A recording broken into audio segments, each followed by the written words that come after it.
Hello বন্ধুরা, চলে এলাম ইউটিউব চ্যানেলে আরও একবার। তো আজকে দেখতে পাচ্ছ দুটো এ টপ কোম্পানির দুটো স্পিকার 15 ইঞ্চি 500 ওয়াট করে, ঠিক আছে। আমি নিতে এসেছি, তো বাতকুল্লা এসছে আমি নিতে। এক দাদা ভাই আমার কাছ থেকে অর্ডার করেছে দুটো সিঙ্গেল লো আর 15 ইঞ্চি 500 ওয়াট করে দুটো বেস, ঠিক আছে।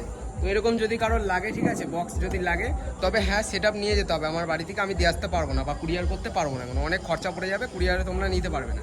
তো এগুলোর দাম যদি কারোর জানার থাকে, ঠিক আছে, এই স্পিকারটা কালকে এর ভিডিও আসবে, ঠিক আছে। কালকে মাল মানে আমি আপাতত স্পিকার দুটো নিয়ে যাচ্ছি। আমার স্পিকার দুটো নিয়ে যাওয়া সম্ভব, আমরা দুজনে এসেছি। তো আমরা দুজনে এসেছি, এই দুটো নিয়ে যাওয়া আমাদের পক্ষে সম্ভব। তো কালকে যখন আমাদের ক্যাবিনেট দিয়ে যাবে, মানে যে যার যার দোকান থেকে নিয়েছি, তো তার ওখানে একজন কর্মচারী, তো সেই স্পিকার দিয়ে যাবে টোটো করে। তো যখন দিয়ে যাবে এই দুটো টেস্টিং একবারে ভিডিও আমি দিয়ে দেবো, তো ইউটিউব চ্যানেলে ছেড়ে দেবো। আর কারোর যদি এরকম স্পিকার নেওয়ার দরকার মনে হয়, তো আমার কাছ থেকে নিতে পারো। আমার চ্যানেলের নাম বিট্টু ইলেকট্রনিক্স। যার যার ভালো লাগবে তারা কমেন্ট করতে পারো। আর যদি নেওয়ার ইচ্ছা হয়, যাদের নেওয়ার ইচ্ছা তারাই ফোন করবে, তাছাড়া কেউ ফোন করবে না। তো আজকের জন্য এটুকুই, দেখা হচ্ছে নতুন কোনো ভিডিও নিয়ে।